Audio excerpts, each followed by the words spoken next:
Déclaration politique du 9 septembre 2015. Après avoir suivi l'arrêt rendu ce mardi 8 septembre 2015 par la Cour constitutionnelle à la suite de la requête de la CENI, la dynamique de l'opposition réunie ce mardi 9 septembre 2015 fait des observations suivantes. 1. Après s'être déclarée incompétente, la Cour constitutionnelle s'est évertuée à donner des avis consultatifs à la CENI et au gouvernement. Cette façon de faire par la Cour constitutionnelle dénote soit de l'incompétence intellectuelle, soit de la mauvaise foi, traduisant par là que les membres de la Cour qui ont siégé ont des opinions politiques qu'ils partagent avec la majorité au pouvoir.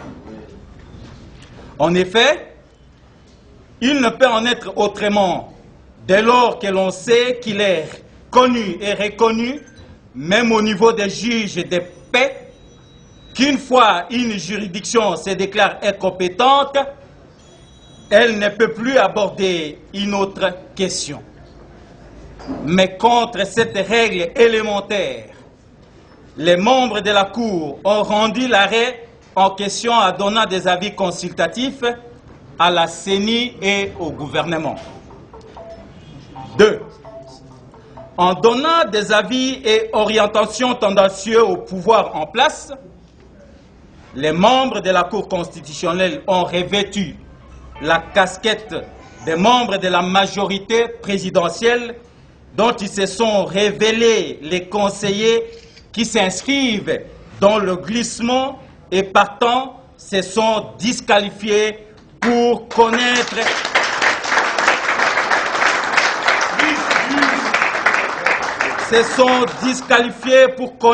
dans l'avenir des contestations entre la majorité présidentielle et l'opposition.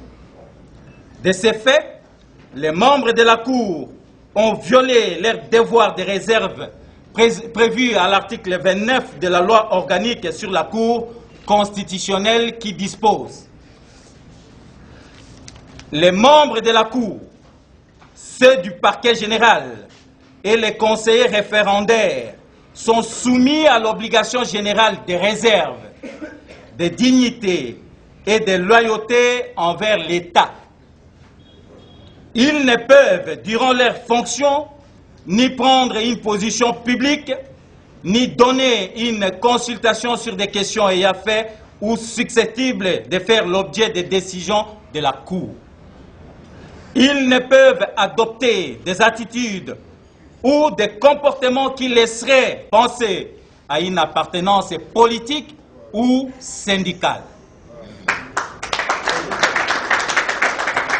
Or, en donnant des avis consultatifs à la CENI et au gouvernement sur la manière d'organiser le cycle électoral et de gérer les provinces, la Cour a donné une consultation sur les questions susceptibles de faire l'objet des décisions de la Cour. En effet, la gestion du cycle électoral et des provinces a toujours été la pomme de discorde entre le pouvoir et l'opposition. 3.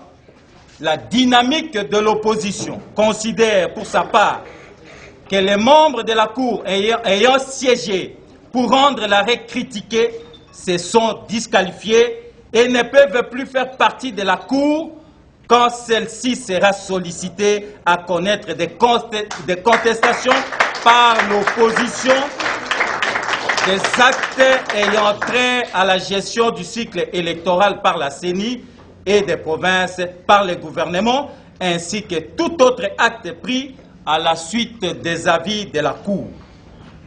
4.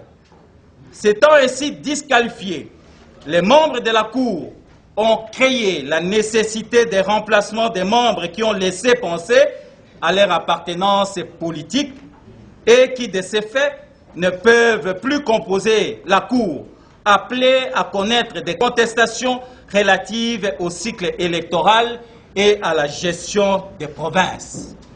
5.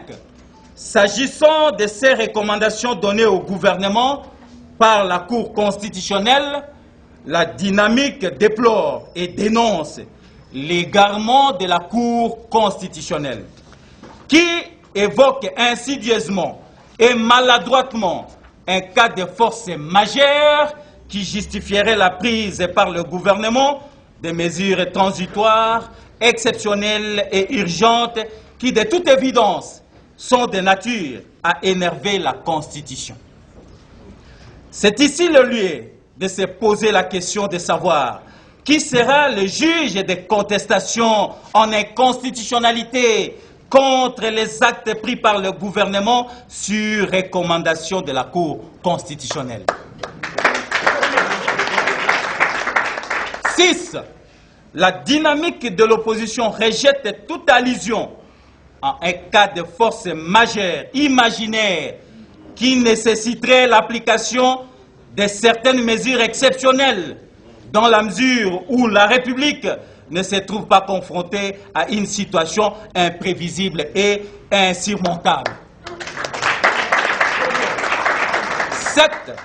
En ce qui concerne la gestion des nouvelles provinces issues du démembrement, il y a lieu de relever qu'en référence aux articles 9 et 10 de la loi de programmation de la mise en place des nouvelles provinces, la dynamique estime qu'il faut se rendre à l'évidence et reconnaître que cette mise en place a échoué, dans la mesure où l'installation de nouvelles provinces qui devait être effective 120 jours après la mise sur pied de la commission ad hoc chargée de l'installation de nouvelles provinces, c'est-à-dire le 13 août 2015, n'a toujours pas eu lieu.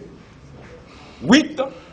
Pour la dynamique, la seule et unique mesure transitoire urgente est celle qui consiste à revenir au point de départ en remettant en selle les 11 provinces face aux difficultés créées de toutes pièces par le triangle du glissement CENI, gouvernement, Cour constitutionnelle, dont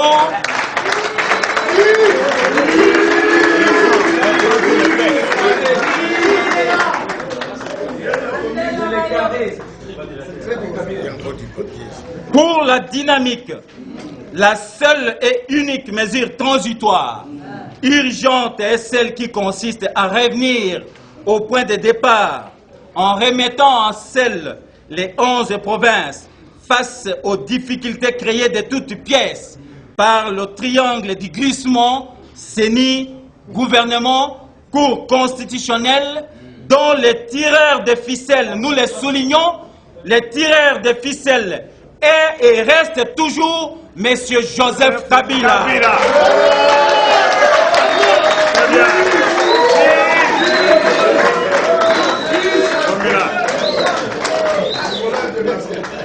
De tout ce qui précède, la dynamique recommande 1.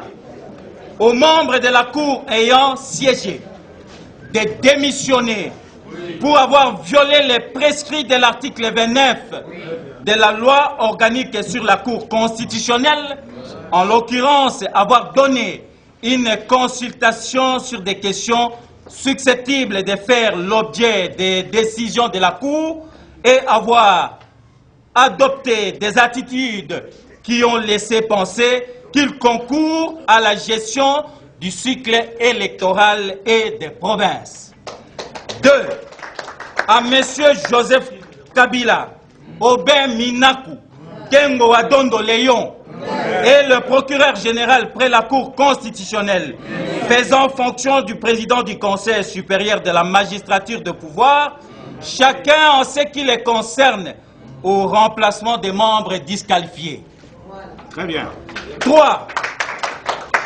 Aux membres des assemblées et des gouvernements provinciaux des 11 provinces de regagner les sièges de leurs institutions provinciales respectives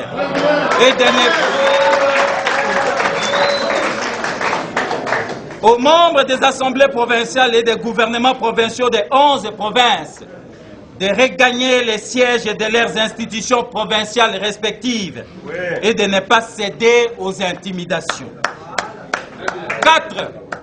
Aux populations des 21 provinces à démembrer, visées de l'article 64 de la Constitution, pour s'opposer à toute personne qui ne serait le résultat des urnes ou à tout fonctionnaire nommé ou désigné en violation de la Constitution, car la désignation constituerait un ordre manifestement illégal auquel nul n'est tenu en vertu de l'article 27 de la Constitution. Distingués invités, seule la lutte libère. Que Dieu bénisse et protège la République démocratique du Congo, notre chère patrie. Je vous remercie.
Pour chaque élection, de 500 000 $ des gouverneurs et des vice-gouverneurs dans les territoires, dans les provinces démembrées, le gouvernement nous dit qu'ils n'ont pas d'argent.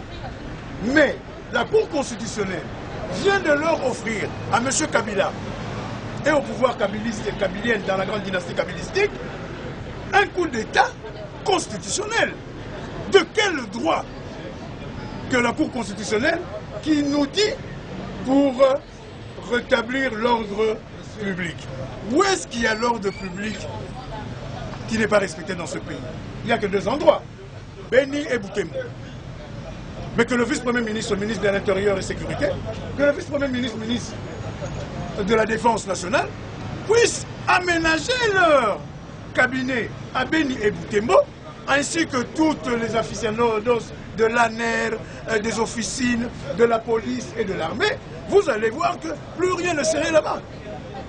Mais c'est tout simplement triste par rapport à ces grands scientifiques et surtout de Cour constitutionnelle qui commencent même à entrer là où on ne leur demande pas. La Cour constitutionnelle a deux missions. Un, de juger le président de la République et le Premier ministre.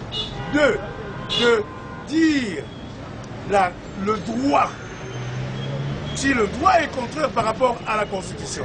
Bon, maintenant qu'ils commencent à avoir des avis par rapport aux élections, plus grave, qu'est-ce qu'ils disent? Ils disent que maintenant, les élections législatives, provinciales, ne se feront que après avoir installé les gouverneurs et les vice-gouverneurs à travers le décret de M. Kabila. Mais où est-ce que c'est sorti que M. Kabila doit nommer les gouverneurs et les vice-gouverneurs? En ce moment-là, les assemblées provinciales tombent, le Sénat tombe. Alors, je ne sais pas. Bon, dans ces pays, vous savez, le ridicule ne tue pas. Mais nous demanderons au peuple congolais que nous respectons tous la Constitution. Ils peuvent jongler comme ils veulent. Ils peuvent faire toutes leurs jobs comme ils veulent. Mais ce que nous attendons, le 27 novembre 2016, les élections présidentielles. Quant à supprimer d'autres, on s'en fout. Mais l'élection présidentielle, le 27 novembre 2016, doit avoir lieu pour que nous puissions avoir un nouveau mandat et que M. Kabila demande merci au peuple congolais peut l'avoir installé au pouvoir pendant autant d'années et pendant ces 2 septennats. Merci. L'opposition vient de réagir ensemble. La position prise par la dynamique est une position qui engage le CDR. La preuve c'est que nous sommes présents. Notre position est claire et elle est inchangée depuis. Le débat aujourd'hui, c'est le débat sur le respect de la Constitution et l'alternance démocratique en République démocratique. Les Congolais veulent, parce que c'est constitutionnel, que le 27 novembre 2016, qui est élection présidentielle. Ça, c'est l'objectif. Maintenant, lorsque la majorité, y compris tous ces suppôts, à savoir le gouvernement, la CENI, la justice, aujourd'hui la Cour constitutionnelle, sous l'impulsion du président Kabila lui-même, veulent perturber l'ordre établi, veulent créer des mécanismes pour que la Constitution ne soit respectée, ni que les élections ne soient faites. Le peuple ne laissera pas faire. Les Congolais ne sont pas morts pour rien. Il y a un consensus à San City qui est coulé en règle de droit dans la Constitution. Ce que nous voulons, c'est que le président de la République, qui est constitutionnellement le garant du respect de la Constitution et du fonctionnement harmonieux des institutions, ne puisse pas être les facteurs de déstabilisation. Voilà tout ce que nous voulons. Par rapport à l'arrêt de la Cour constitutionnelle, nous considérons que la Cour constitutionnelle a été incompétente par rapport à la matière, d'une part, et d'autre part, qu'elle s'est mise en situation d'être disqualifiée. L'opposition politique considère, la déclaration a été faite, qu'il n'est plus possible de faire confiance à cette Cour. Mais là n'est pas le débat. Nous voulons que la population congolaise sache que les défis qui sont les nôtres, c'est de pouvoir faire respecter la Constitution. 2 problèmes se posent. Les problèmes de légitimité des institutions. Avons-nous des institutions légitimes? Assemblée provinciale, etc., le Sénat. Il faut régler ces problèmes. Et les problèmes du respect de la Constitution nous intéressent. Merci, président.